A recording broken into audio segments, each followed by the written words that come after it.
Good morning, party people. Kicking off today, you guessed it, doing laundry.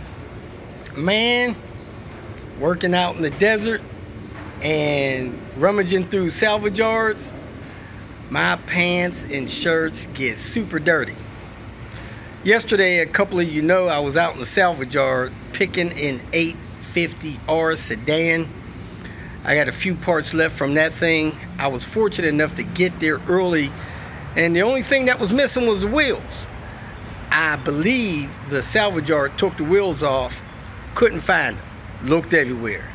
They scrapped the wheels. A shame. So I do have the wood walnut center console piece, the piece that holds the controls, the window controls. I didn't take those window controls out because I didn't want to bust up that walnut veneer. So that thing is still intact. And the piece in front of it that goes around the coin holder and the OBD2 connector has a piece of veneer that has broken loose from that. I grabbed that just in case. Maybe somebody can heat that up, get that thing to glue back down somehow, and have a couple of R pieces there. So I'm going to throw those on my website here shortly. Several people have asked about that ECU. I'm going to try to get back there and grab that, throw that up on my website. And there's a few other bits that I have, like those stainless steel entry trim pieces that people want. Now, somebody asked about the floor mats. I'm going to check on that. And a few other things going on there. I'm trying to list this stuff on my website, so it's kind of fair. First person gets there and buy it, it's theirs. It's hard for me to keep up with who's calling me, texting me. I do apologize for that. So that's probably what I'm going to do from now on, is get parts, put them on my website, let people get them from there. I got a couple of trim pieces for the back of the wagons that goes up top, that has the button to release the seat and fold down. Some dude from Hong Kong bought both of them. I can get more of those, so I'm gonna go out there, get some more of those, list them on the website as well. So the website is robertdiy.com. I got a lot more stuff to do around here in the Bay Area. The seats that are in my new ride are T5R seats. The lower cushion that I sit on is not comfortable. I can't roll like that. It's not comfortable for me driving long distances. So I'm pulling those seats. Probably going to throw them in the trash unless somebody wants them. However, they are in the Bay Area. I could probably store them for a couple of weeks if somebody wants to swing through here and get them. But they're too big to ship. I don't have room to travel with them. So if somebody is within an hour or two of the Bay Area and they want these seats, let me know. Man, really, you can have them, but if you could give me a few bucks to offset some of my costs. Man, this junkyard up here, I think it's a pick and pull. Their prices are tough. They hit me for seats that have airbags in them. Cost almost $100 a seat. I'm not used to paying that much for seats. Normally, power seats, anywhere from 65, 75 bucks. Man, that was a little bit more than I expected. Still, it's a deal. I think those seats new are like $2,300 a pop. Surely the seat skins that cover them are $500 a pop for a set. So, I ain't crying too much. And I got 2 seats that'll be comfortable for me. I'm going to put in the car this morning. There's a couple other things out here. This area really not known for rust. So for people that have rust under their car, there are bits that I can get for you under the car. Just need to send me a deposit so I can get that stuff. Remind me that I got it for you so I can get it shipped to you. So anyway, going back out to the desert today. I got to swing by a shop and work on some guys' heater hoses. Sometimes if I have to manufacture a part out in the desert, runs the cost up. I'm really on the clock, $50 an hour. If I gotta drive to somebody's shop and spend an hour there fixing a hose, and the shop's an hour away, That's a 3-hour job. Hour there, hour back. I never charge nobody $50 an hour for travel time. Normally like 10, 15 bucks an hour. Then I get to the shop, I work an hour there, modifying a part that you want installed on your car. Then you, of course, you paid for part of the part that I'm modifying. You end up paying more for this newly modified part than you would have paid if you would have just got the Volvo part in the beginning.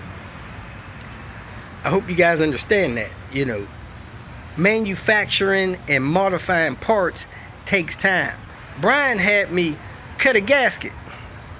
Probably took me 30 minutes to cut a gasket, 25 bucks. The part at the dealership is $4.50.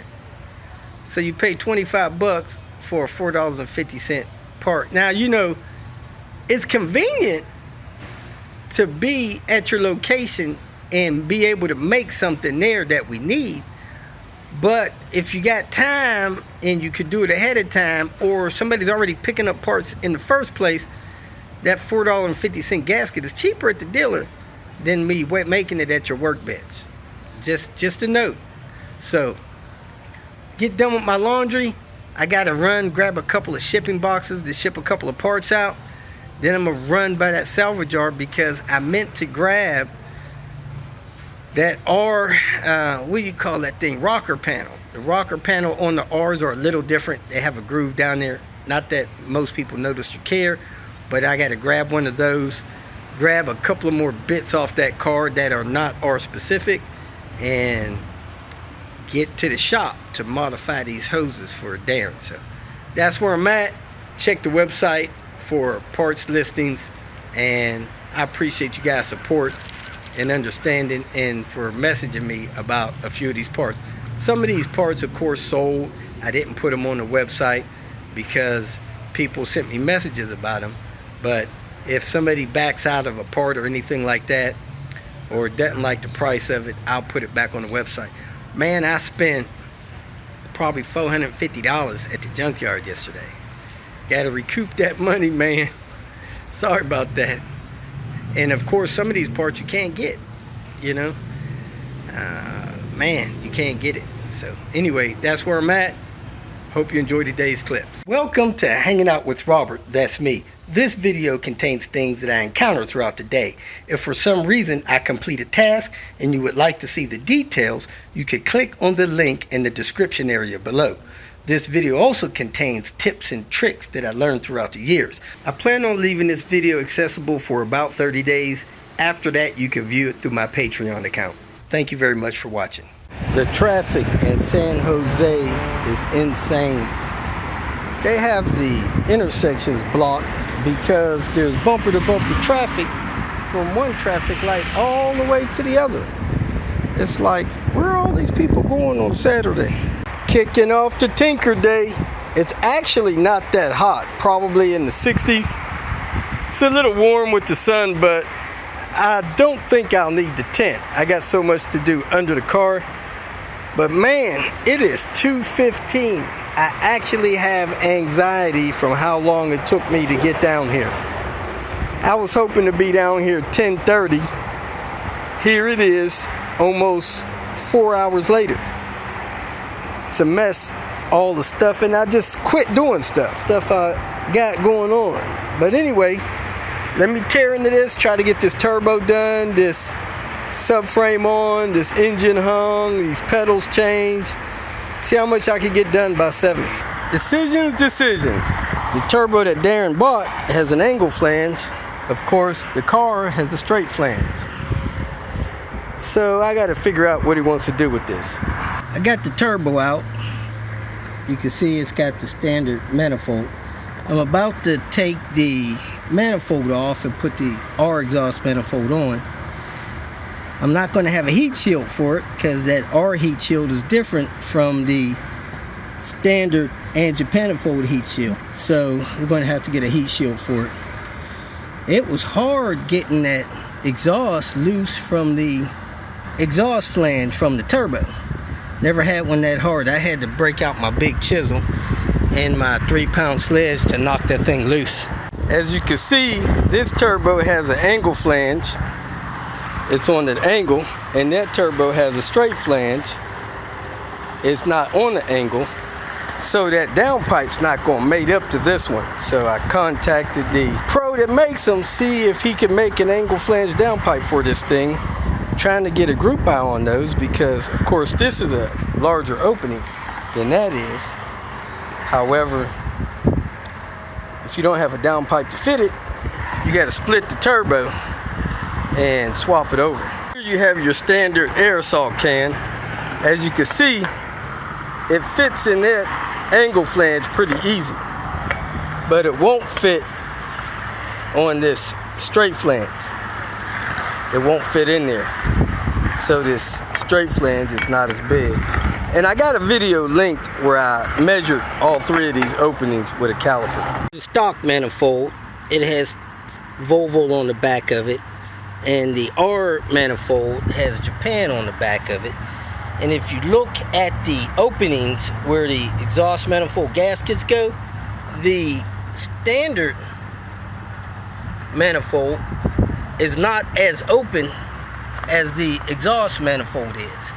The exhaust manifold is almost a perfect match to the gasket openings, where the stock manifold has some metal material in there.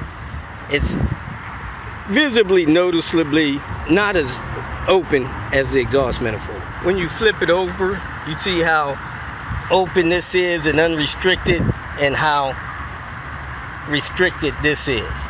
This one is more restricted than this opening here. Also, your heat shield mounts differently. The stock manifold has a bolt there, a flat bolt there, flat bolt there, flat bolt there, 4 across. The R manifold has a flat one here, an angled one here, an angled one here, an angled one there. So you do need different heat shields. The stock heat shield bolts up like that, and you see that heat shield won't even come close to bolting on this R exhaust manifold. Well, my job just got a little harder. I had a stud puller to pull these nuts off of the studs so I could stick them in the back of this head, and now I don't see that in my bag. So I'm gonna have to look in my car for it for a few minutes so that I can get at least one of these nuts off of these studs so that I can get this exhaust manifold on here. Well, fortunate for me, I remember where my stud extractor was. In 18 minutes, I found my stud extractor and extracted all the nuts off of every one of those studs. I'm good to go. So let me go ahead and screw those studs in the back of the head and hang this exhaust manifold gaskets, then hang this exhaust manifold.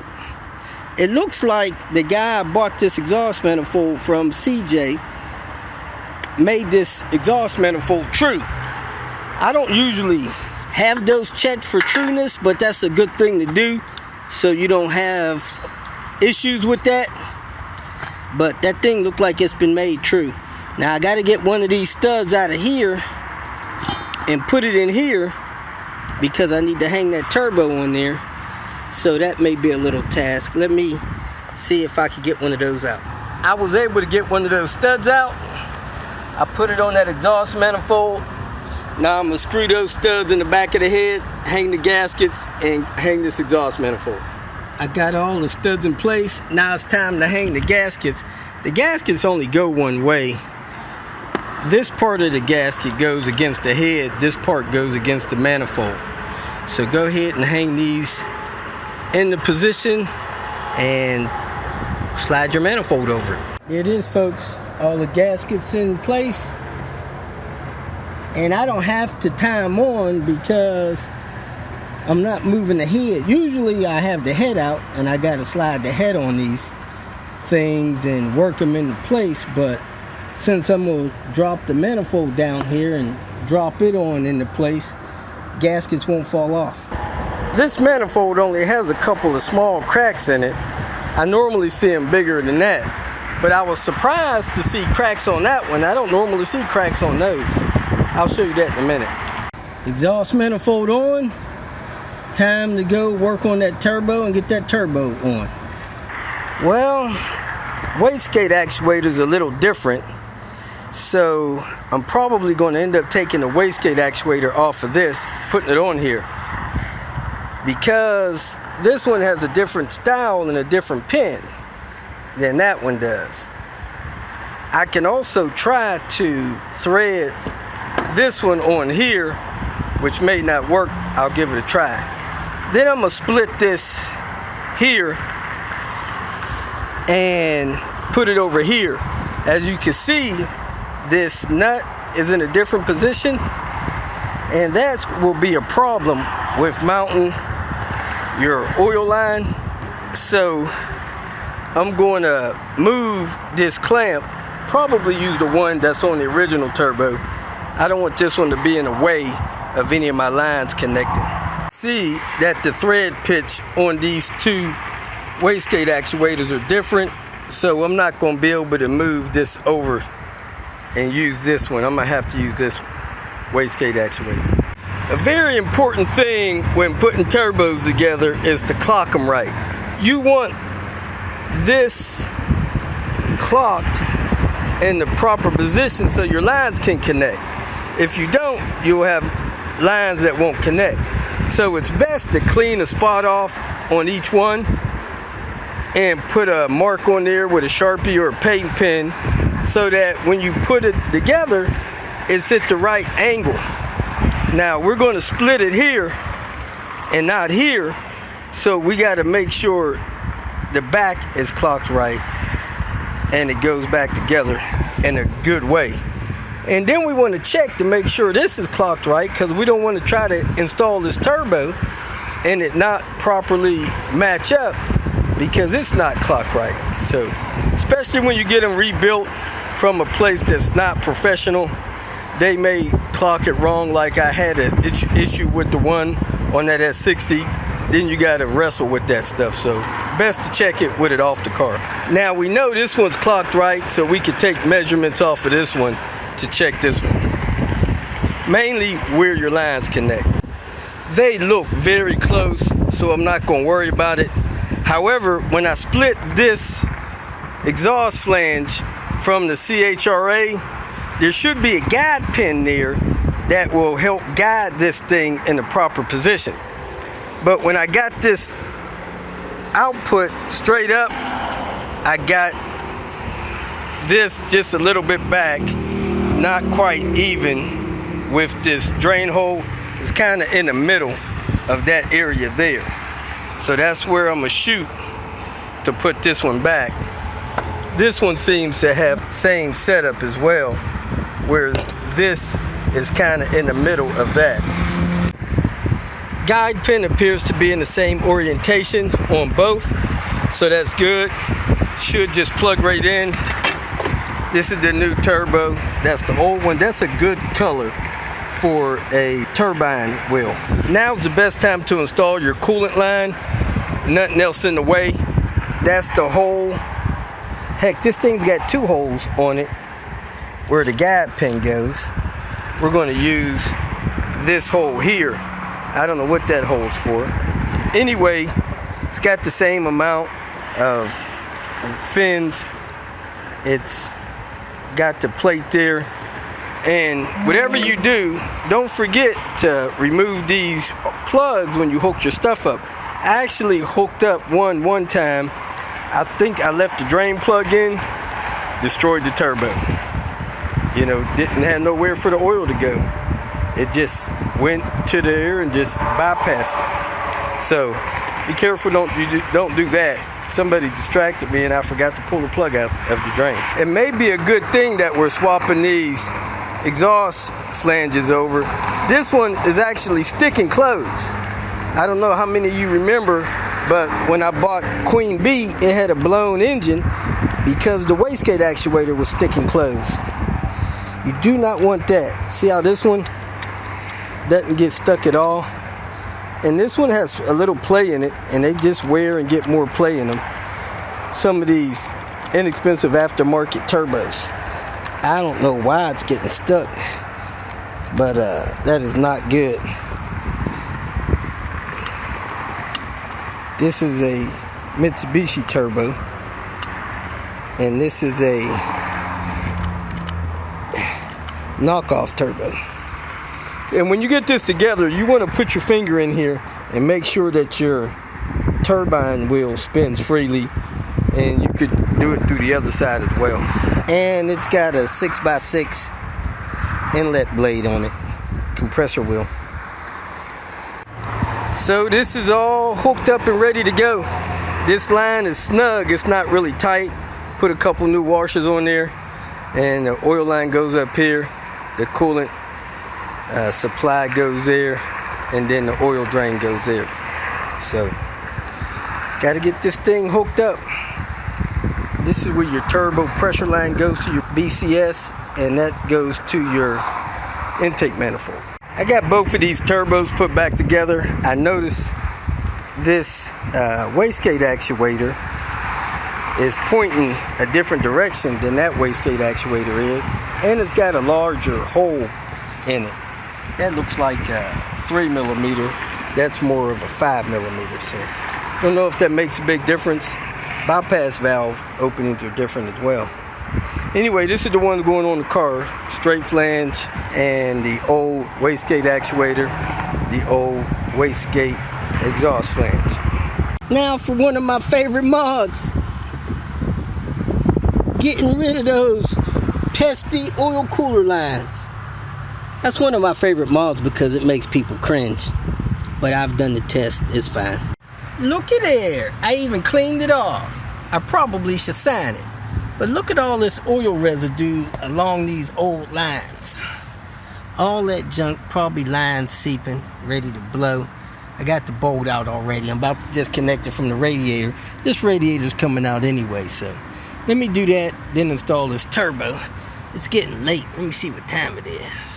Yeah, it's 6 o'clock. I only got about an hour and a half left. So let me get this line the rest of the way out. You know what?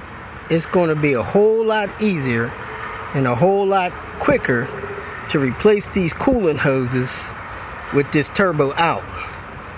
So I'm going to work on a couple other things before I put this turbo in, so I can have access to getting this stuff swapped out when I get these lines and stuff I'm supposed to have Monday.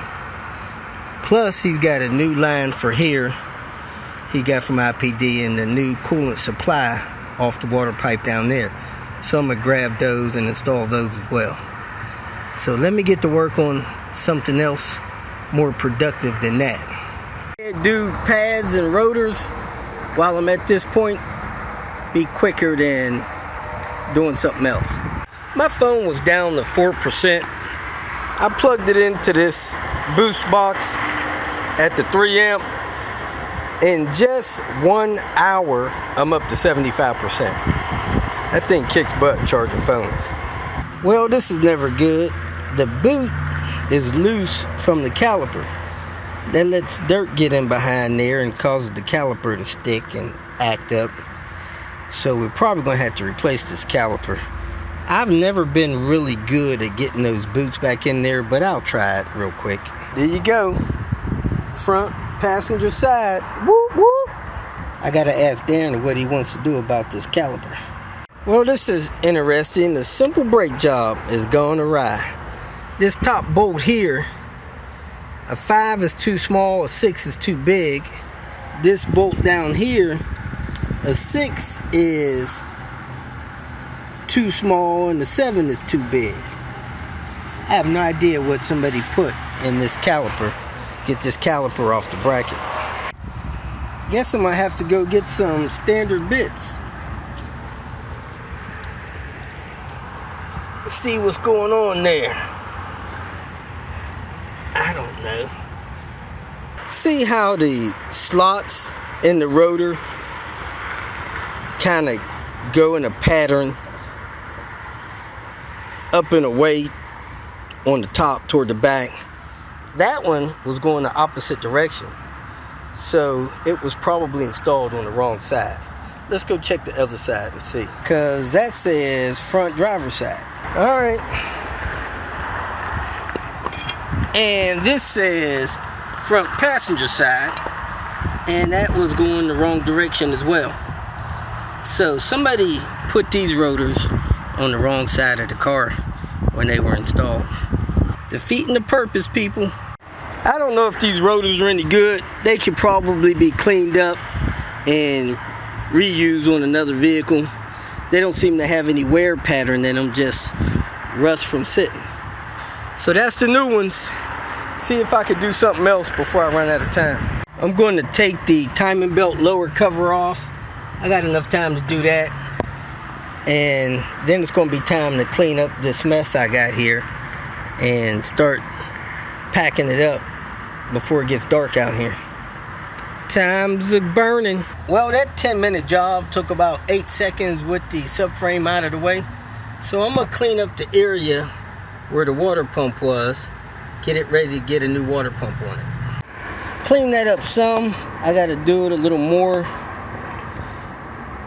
Get a brush in there. I'm going to knock the lower front engine mount loose from the subframe because that's got to be replaced. And I got the big impact gun now. I won't have that Monday. Got that mount loose. Most of the water pump area cleaned off. Rotors on. Turbo out. About to put the new turbo in. Exhaust manifold replaced.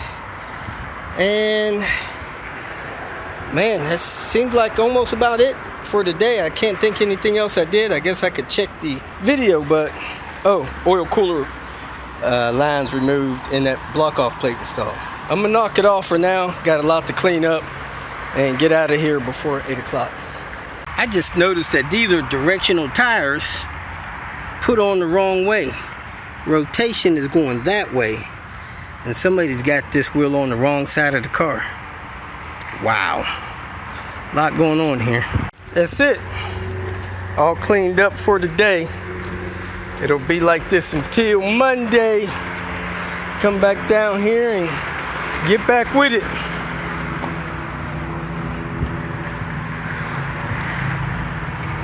If you feel that this information was useful, please like it and share it with your social media friends.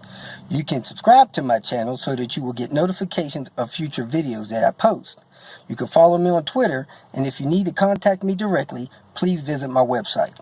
And if you have any questions, leave them below, and someone or myself will reply to them. Again, thank you very much for watching.